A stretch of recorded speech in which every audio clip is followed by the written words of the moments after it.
नमस्कार साथियों, एक बार पुनः आपका स्वागत है हमारे यूट्यूब चैनल पर। जैसा कि इस चैनल की परंपरा है, इसमें आप सदी के महान दार्शनिक ओशो के विचारों, उनके प्रवचनों और उनकी विचारधारा को समझने का प्रयास करते हैं। मैं चाहता हूं कि जो रजनीश जी छोड़ के गए हैं, ओशो छोड़ के गए हैं, उस परंपरा को जिंदा रखा जाए और हम सब लोग उनकी बातों से लाभ उठाएं।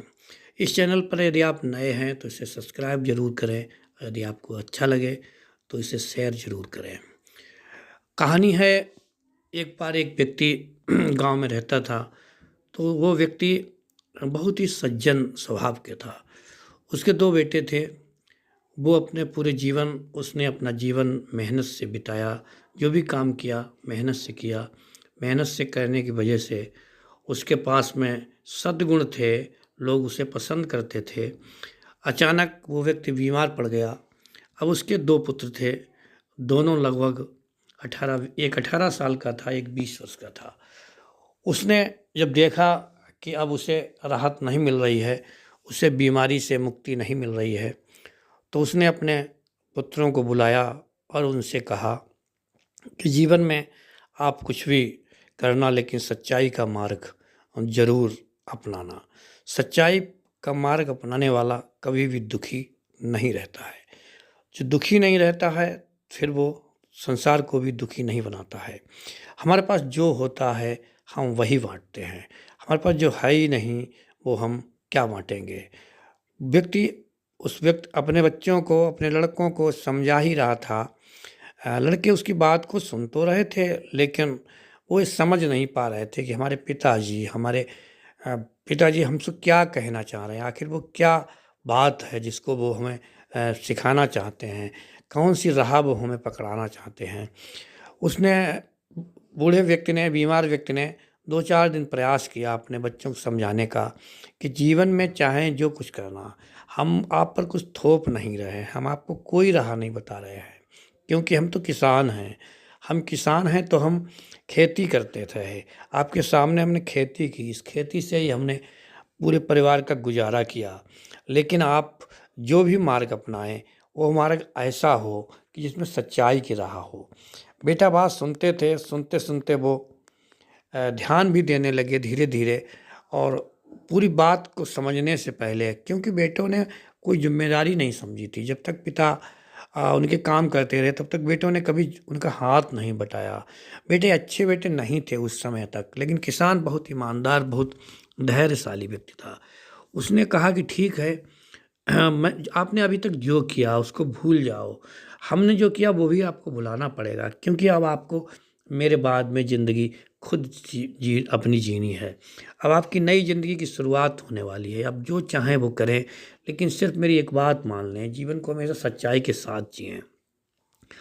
इतना कहने के बाद में उस किसान की मृत्यु हो जाती है। किसान की जब मृत्यु हो जाती है, तब एकदम से उनके उन दोनों बेटों पर भार आ गया। दोनों बेटों ने विचार किया कि चलिए अभी तक जो रहा वो ठीक ही रहा, लेकिन अब हमें अपने पिताजी की बात माननी चाहिए। दोनों जब उनके संस्कार सब हो चुके थे, थोड़ा समय बीता था, 1-2 महीना बीत गया। दोनों भाइयों ने सलाह की कि हम कुछ न करें, लेकिन अब जीवन यापन करने के लिए, इस परिवार की गुजारा के लिए हमें कुछ करना पड़ेगा। कुछ करने की बात आई तो उनके पास एक विकल्प तो था ही। वो विकल्प ये था कि वो खेती करें, लेकिन खेती करना भी उन्हें नहीं आता था। फिर भी किसान का बेटा कुछ न कुछ किसान ज़रूर होता है। लेकिन फिर अड़चन आ गई। उनके पिताजी कह के गए थे, जो भी करना सच्चाई के साथ करना, ईमानदारी के साथ करना, सच्चाई की राह कभी मत छोड़ना। दोनों भाइयों में बहस होने लगी। उन्होंने कहा, काम करने से पहले हम सच्चाई की तलाश करेंगे, हम सत्य की खोज करेंगे, हम नेकी की राह चलेंगे, जैसे कि हमारे पिताजी कहकर गए थे। तय हुआ कि ठीक है, लेकिन दोनों ने फिर ये तय किया कि यदि हम दोनों लोग पहले सच्चाई की खोज करेंगे, फिर हमारा परिवार कैसे चलेगा, हमारे परिवार का भरण पोषण कैसे होगा। और जब खेती नहीं हो पाएगी, जब हम सच्चाई की खोज में निकलेंगे, तो हम सच्चाई को खोजेंगे, लेकिन तब तक हमारा परिवार भूखों मर जाएगा। आखिर हम क्या करें। बहुत विचार विमर्श करने के बाद उन्होंने ये बात अपनी माँ को बताई कि पापा तो ये कह के गए थे, पिताजी ने तो ये कहा था कि हमें तो सच्चाई के मार्ग पर चलना, लेकिन जब हम सच्चाई की मार्ग की तलाश करेंगे हमें कोई ज्ञान नहीं है। माँ ने बहुत समझाने का प्रयास किया कि आपके पिताजी आपको सच्चाई की तलाश करने की बात नहीं करते, वो कहते थे अपना काम ईमानदारी से करो, यही जीवन में सबसे बड़ी सच्चाई है। बेटा ये मानने को तैयार नहीं थे, वो समझते थे पिताजी कोई सूत्र बता के गए हैं जो किसी संत महात्मा या कहीं किसी धर्म में छिपा हुआ है, जो किसी पुस्तक में है, किसी मंदिर मस्जिद गिरजाघर गुरुद्वारे में है। माँ ने समझाया, बेटा नहीं माने। अंत में तय हुआ कि ठीक है, अगर सच्चाई को ही प्राप्त करना है, जीवन यापन भी जरूरी है, तो बड़ा भाई खेती करेगा और छोटा भाई सच्चाई को प्राप्त करने का प्रयास करेगा। छोटे भाई ने अपने कपड़े रंग लिए, क्योंकि धर्म की जो अवधारणा थी, धर्म के मायने थे, उसने यही समझा था कि आखिर हम यही करें, और उसने अपने कपड़े रंग लिए और वो साधु रूप में दिखाई देने पड़ा। धर्म का अर्थ उसने अभी तक यही समझा था कि कोई संत बन जाए, कोई कपड़े रंग ले, कोई अलग दिखाई पड़ने लगे, समझ लीजिए उसको धर्म प्राप्त हो गया। वो व्यक्ति जगह जगह गया, हर जगह उसने बात की, साधु संतों के पास गया, पीर मौलवियों के पास गया, ईसाइयों के पास गया, गुरुद्वारे में गया, हर कई तीर्थ उसने किए। लेकिन जब वो बात सच्चाई की आती थी तो उसे लगता था कि हमें जो बताया जा रहा है वो सब रटा रटाया है, इसमें नया कुछ नहीं है। उसने सारे ग्रंथों का भी अध्ययन किया, लेकिन उसे संतुष्टि नहीं मिली। कई वर्ष बीत गए, वो असंतुष्ट का असंतुष्ट ही रहा। किसान आगे बढ़ता है, वो साधु आगे बढ़ता है, और निराश घर को लौट रहा था। जब निराश घर को लौट रहा था, रास्ते में उसने देखा, उसे प्यास लग रही थी। एक माली पड़ोस में ही अपने बगीचे में काम कर रहा था, पानी पीने के लिए वहाँ रुका। माली ने उसे पानी पिलाया, उससे पूछा कि आपका चेहरा बता रहा है, जब हम उदास होते हैं तो हमारा चेहरा बताता है कि हम परेशान हैं, हम कुछ कर रहे हैं, लेकिन वो हमारा पूरा नहीं हो रहा है, हमें मनोवांछित हमारा फल नहीं मिल पा रहा है। किसान ने को देख करके उस माली ने समझ लिया कि बच्चा परेशान है। उन्होंने कहा कि महात्मा जी, संत जी, आपकी उम्र तो बहुत कम है, आपको क्या आवश्यकता थी कि आपने ये वस्त्र पहन लिए, आपने अपना क्या हाल बना रखा है। बहुत कुछ चुप रहने के बाद में वो बताता है, किसान का बेटा कहता है, क्या बताएं दादा, मेरे पापा ने मुझसे ये कहा था, मेरे पिताजी मुझसे ये कहकर गए थे, उसी की तलाश में मैं आज 2-3 वर्षों से भटक रहा हूँ, मुझे कुछ भी प्राप्त नहीं हुआ। माली ने कहा, मैं गारंटी तो नहीं लेता हूँ, लेकिन मुझे लगता है आपने जहाँ अपने 3 वर्ष बर्बाद किए हैं, आप मेरे साथ रुक जाइए, आप थोड़ा ठहर जाइए, और अगर आप मेरे पास ठहर गए तो हो सकता है आपके सवालों का जवाब मिल जाए। वो व्यक्ति बहुत निराश हो चुका था, अब उसमें आशा का भाव भरना बहुत मुश्किल था। लेकिन माली ने जो बातें कही, माली ने जो उसे सद्भावना दी, माली ने जो उसे प्यार दिया, ये सब देख करके उसे लगा कि हो सकता है इनके पास कोई ज्ञान हो, इनके पास सत्य खोजने का कोई सूत्र हो, इन्होंने जीवन में सत्य प्राप्त किया हो। किसान ने हिम्मत करके पूछा, क्या बाबा आपको सत्य प्राप्त हो गया है? माली ने कहा, मेरी उम्र आप देखिए, सत्य प्राप्त हुआ या नहीं हुआ इसको मैं कैसे कह सकता हूँ। हाँ, इतना ज़रूर कर सकते हो, आप हमारे काम करने के तरीके से, जो हम रोज़मर्रा का काम करते हैं उसमें आप देख सकते हैं कि हम कैसा काम करते हैं। जो हम काम करते हैं उसी से आप देख सकते हो कि हमें ज्ञान प्राप्त हुआ या नहीं हुआ, सच्चाई का मार्ग हमें मिला या नहीं मिला। बहुत समझाने के बाद में वो किसान तैयार हो गया। जब तैयार हो गया तो देखा, फिर उसने उस पर गौर करना शुरू किया, वो वहीं रुक गया। माली ने कहा था कि आप भोजन की चिंता ना करें, आप वस्त्रों की चिंता ना करें, जब तक आप संतुष्ट नहीं हो जाते हैं तब तक आपके भोजन और वस्त्र, इसकी जिम्मेदारी मेरी है। ठीक है, किसान बहुत सोच समझ के, और माली ने एक शर्त लगा दी कि आप गेरुए वस्त्र नहीं पहनेंगे, आप संत की तरह नहीं रहेंगे, क्योंकि जो चीज़ अंदर है नहीं उसे बाहर से दिखाने से क्या फ़ायदा है। आपको भ्रम रहता है कि मैं संत हो गया, आपको भ्रम होता होगा कि मैं ज्ञानी हो गया, आपको भ्रम होता होगा कि मैं समाज से अलग हो गया। पहले इस भ्रम को दूर कीजिए। जिस प्रकार से मैं पहनता हूँ या आपकी इच्छा हो आप वैसे पहने, लेकिन कोई विशेष प्रकार के वस्त्र धारण न करें, फिर हम अपनी यात्रा को शुरू करते हैं। किसान ने बात मान ली, वो माली के साथ रहने लगा। अब जब उसने माली पर गौर किया तो देखा कि माली की उम्र की अंदाज़ा लगाना बहुत मुश्किल था कि माली की कितनी उम्र है, वो उसकी उम्र कितनी है, इस पर उसने 2-4 दिन लगा दिए। लेकिन माली की उम्र की उसने कोई परिभाषा, उसने कोई उसके आस-पास भी नहीं पहुँच पाया।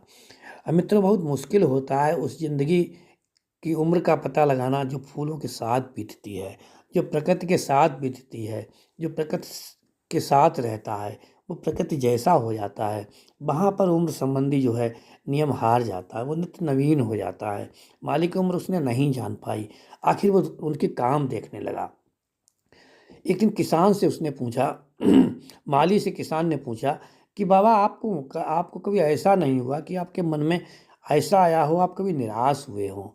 माली कहता है, जिंदगी के तोड़ देने की हिम्मत जुटाना तो बहुत आसान है, किसी सृजन के काम को बीच में तोड़ देना बहुत मुश्किल है। इसके लिए हिम्मत नहीं जुटाई जा सकती है। ये मेरा पहला सूत्र है कि मैं जो कर रहा हूँ, मैं जो सृजन कर रहा हूँ, मैं जो पौधों को पाल रहा हूँ, जो मैं वृक्षों को जीवन दे रहा हूँ, इसे रोकने के लिए हमें कौन रोक सकता है? हमारी हिम्मत को कौन तोड़ सकता है? जो सृजन के काम में लगा होता है, वो उसे रोकना बहुत मुश्किल होता है। किसान को समझ में आ गया कि माली ने उसे एक सूत्र दे दिया, जहाँ सृजन का काम होता है, उसको रोकना बहुत मुश्किल होता है। किसान कहता है कि ठीक है, अब दूसरा सूत्र आप ग्रहण कीजिए, अगर आप देख सकते हैं तो देखें, वरना मैं आपको बताता हूँ कि मैं माली हूँ। माली होने के नाता मुझे मुझे पता है कि कौन से पौधा की प्रकृति क्या है, कौन सा पौधा कब पानी चाहता है, कब वो उर्वरक चाहता है, कब उसे छाया चाहिए, कब उसे धूप चाहिए, ये मुझे जानकारी है। किसको क्या चाहिए, अगर आप बगीचे के माली को नहीं पता होगा तो कैसे काम चलेगा? मालिन का ही मेरा दूसरा सूत्र है कि मैं जो कर रहा हूँ उसकी मुझे पूरी जानकारी है। मुझे पूरी जानकारी, इसलिए मैं इन पौधों को जीवन दे पा रहा हूँ। किसान समझ गया, हमें दूसरा सूत्र भी मिल गया। फिर उसने कहा कि पता नहीं होता है कि मृत्यु कब आएगी। मृत्यु आएगी तो आएगी, लेकिन हम मृत्यु का जश्न नहीं मनाते हैं। हम मृत्यु को गाली भी नहीं देते हैं, क्यों? वो एक प्राकृतिक प्रक्रिया है, हमारे पास उसकी कोई तैयारी नहीं, हमारे पास जीवन की तैयारी है। जिस प्रकार से रोज़ हम करते हैं, उसी प्रकार से हम ये जानते हैं कि वो दिन एक होगा, और हम अपना सारा ध्यान पौधों के बारे में जानना चाहते हैं। हम समझना चाहते हैं कि कौन से पौधा की कौन सी बात है, कौन सा हम जितना ज़्यादा जान लें। हमारी कोशिश मृत्यु को जानने की नहीं है, हमारी कोशिश अपने पौधों की जानने की है, क्योंकि हम पौधों के साथ रहते हैं। ये हमारा तीसरा सूत्र है। किसान अब ज़्यादा उत्साहित हो गया। उसने कहा, ठीक है, आप और आगे बताइए। उसने कहा, ठीक है, सुनिए, हमारे पास जो पौधे हैं उनमें फूल खिलते हैं। कुछ फूल देखने में अच्छे होते हैं, कुछ फूल देखने में सुंदर नहीं होते हैं, कुछ फूल बहुत जल्दी खुलते हैं, कुछ फूल बहुत जल्दी नहीं खिलते हैं। तो आप ध्यान दीजिए, जो फूल जल्दी खिलते हैं उनका जीवन भी बहुत कम होता है, वो बहुत जल्दी मुरझा जाते हैं। तो जो मेरा ये तीसरा चौथा सूत्र आपके लिए है कि जो चीज़ बहुत जल्दी आती है, बहुत जल्दी विदा भी हो जाती है। किसान ने सहमति में सिर हिलाया और उसने कहा, हाँ, बिल्कुल सही है। माली आगे कहता है कि मैं कोशिश करता हूँ कि जो फूल अच्छे दिखते हैं सिर्फ वही काम के नहीं हैं, फूल वो भी काम के हैं जो अच्छे नहीं दिखते हैं, जिनमें खुशबू नहीं है, लेकिन वो भी एक औषधि हैं, वो भी किसी काम के हैं। तो मैं इनकी आकार पे नहीं जाता, मैं उसकी खुशबू पर नहीं जाता, उसके अंदर जो गुणधर्म है मैं उस पर जाता हूँ। जीवन में जब भी आपको लगे कि कोई सुंदर है, कोई असुंदर है, कोई काम का है, कोई काम का नहीं है, तो उसके गुणधर्मों पर ज़रूर जाइए। ये मेरा अगला सूत्र है। किसान ने फिर सहमति से सिर हिलाया। आगे चल के किसान फिर कहता है, बाबा और कुछ बताइए। तो उन्होंने कहा, बेटा, अनुभव की भाषा गैर अनुभव के समझ में नहीं आती है। जो तुम्हारे अनुभव की भाषा है उसे गैर अनुभवी व्यक्ति नहीं समझ सकता है। आप मेरे साथ रहेंगे, आप पौधों के बारे में, आप फूलों के बारे में, आप सब कुछ सीख जाएंगे। अगर मैं आपको केवल मुंह से बता के दूं, केवल कागजी ज्ञान करा दूं, वो आपके काम नहीं आ सकता है। आप मेरी बात पर विश्वास कीजिए। इसलिए अनुभव की भाषा गैर अनुभवी को समझ में नहीं आती है। मेरा अगला सूत्र है। किसान सिर झुकाकर कहता है, बाबा, वास्तव में आप ज्ञानी हैं। माली कहता है कि बेटा मुझे इन शब्दों से सख्त नफरत है, मैं किस बात का ज्ञानी हूँ, मैं तो जो कर रहा हूँ उस बारे में आपको बता रहा हूँ। किसान पूछता है, माली और बताइए बाबा और बताइए। तो माली कहता है कि अंधेरों की ज़िंदगी मान लेने वालों को प्रकाश की भाषा को कैसे समझा जा जाता है। जिन्होंने अंधेरे को ही अपनी ज़िंदगी मान लिया है, उनको प्रकाश की बात नहीं समझाई जा सकती है। जिस प्रकार से जिसने ये मान लिया कि मैं नहीं कर सकता हूँ, वो उस काम को कभी नहीं कर सकता है। जीवन में कुछ भी करना, लेकिन प्रकाश से अंधेरे की ओर जाना भी अगर पड़ जाए, जाना लेकिन तुरंत वापस आ जाना, क्योंकि हमारा जीवन, हमारी यात्राएं सब प्रकाश से अंधेरे की ओर नहीं है, हम उल्टा कर रहे हैं। हम प्रकाश में हैं फिर भी हम अंधेरे की तरफ बढ़ रहे हैं। हम अपनी मालिक कहता है कि जब भी आपको लगे कि आपके लिए कोई ज़रूरी काम कौन सा है, आपको ये लगे कि आखिर अब हम निरर्थक हैं, तो आप देख लेना इन फूलों को, देख लेना इन पत्तियों को, देख लेना इन वृक्षों को, कि जिनके बारे में हमें जानकारी नहीं है। इस यहाँ का, इस बगीचे का हर फूल, हर पत्ती एक औषधि है। सिर्फ पता है कि हम उसके बारे में नहीं जानते हैं। तो हमारा अगला सूत्र है कि जीवन में कुछ भी व्यर्थ नहीं है, कुछ भी बेकार नहीं है यदि आप उसके बारे में नहीं जानते हैं। पहले जानने का प्रयास करना, फिर आप अनुमान करना कि कौन सार्थक है, कौन निरर्थक है। बात आगे बढ़ती है। माली फिर कहता है कि हम और एक बात बताते हैं कि धीरे धीरे जब आपको पहचान हो जाएगी, जब आप समझ जाएंगे कि जीवन में क्या सार्थक है, क्या निरर्थक है, तो आप सार्थक है उसका पोषण करना शुरू कर देंगे। जो निरर्थक है उसको आप उसी प्रकार से निकालेंगे जैसा कि हम अपने बगीचे से निकालते हैं। जो खरपतवार है उसे कभी नहीं ज़रूरत पड़ती है कोई चीज़ देने की, उसे उर्वरक नहीं दिया जाता है, लेकिन उसको निकालना ज़रूर होता है। लेकिन ये निकालना संभव जब ही होगा जब आप सार्थक और निरर्थक को समझ सकेंगे। पूरे जीवन की यही सच्चाई है। जब हम अच्छी चीज़ों को जान जाते हैं तभी बुरी को पहचानते हैं, या हम बुरी को पहचान लेते हैं तब हम अच्छी को पहचान सकते हैं। तो ये जीवन में मेरा अगला सूत्र है। किसान बहुत खुश हुआ। मालिक कहता है कि और आगे सुनो। आप जब भी आपको ये पता लग जाता है कि सत्य क्या है, तब असत्य की जानकारी होती है। अगर आप असत्य को ढूंढेंगे तो ढूंढना मुश्किल हो जाएगा, क्योंकि जीवन में, इस ज़िंदगी में लोगों ने असत्य को फैला रखा है, उसमें से सत्य छांटना मुश्किल है। इसलिए आप क्या करेंगे, आप सत्य को पहचान लें, असत्य अपने आप अलग हो जाएगा। ये मेरा अगला सूत्र है। दोनों की वार्ता होती है, दोनों साथ साथ काम करते हैं। अब किसान के मन से वो हीन भावना, वो सत्य खोजने की बातें, वो धीरे धीरे त्रोसाहित हो जाती हैं, वो बिल्कुल ठंडी पड़ जाती हैं। अब उसे वर्तमान में जीने का मज़ा आ गया। अंत में उसने कहा कि किसान बोला कि बाबा और कुछ बताएंगे। माली ने कहा बिल्कुल, मैं आपको अपना अंतिम सूत्र दे रहा हूँ। जीवन में जो मिला है उसे जिम्मेदारी के साथ करना। जो भी आपको मिले, जिम्मेदारी निभाने में खतरे हो सकते हैं, जिम्मेदारी निभाने में परेशानी हो सकती है, लेकिन अपनी जिम्मेदारी से कभी मुंह मत मोड़ना, और आपने जो सीखा है उसे जीवन में उतारना। वरना आप भी एक छात्र की तरह हो जाएंगे, आप एक मूर्ति की तरह हो जाएंगे, आप भी एक पुस्तक की तरह हो जाएंगे, आप भी एक रंगे रंगाए वस्त्रों वालों की तरह हो जाएंगे, आप भी एक जड़ हो जाएंगे। इसलिए आपने जो भी सीखा है उसको जरूर स्वीकार करना, स्वीकार करने के बाद अपने जीवन में उतारना।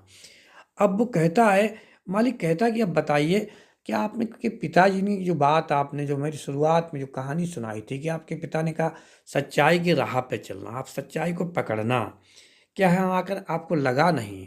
जीवन में सच्चाई की राह यही है कि आपको अपने प्रोफेशन के बारे में पता होना चाहिए, आपको उसके गुणधर्म को पता होना चाहिए, आपको अपने के उद्देश्य पता होना चाहिए। यही सच्चाई है, यही जीवन का मूल्य है, यही सबसे बड़ा ज्ञान है।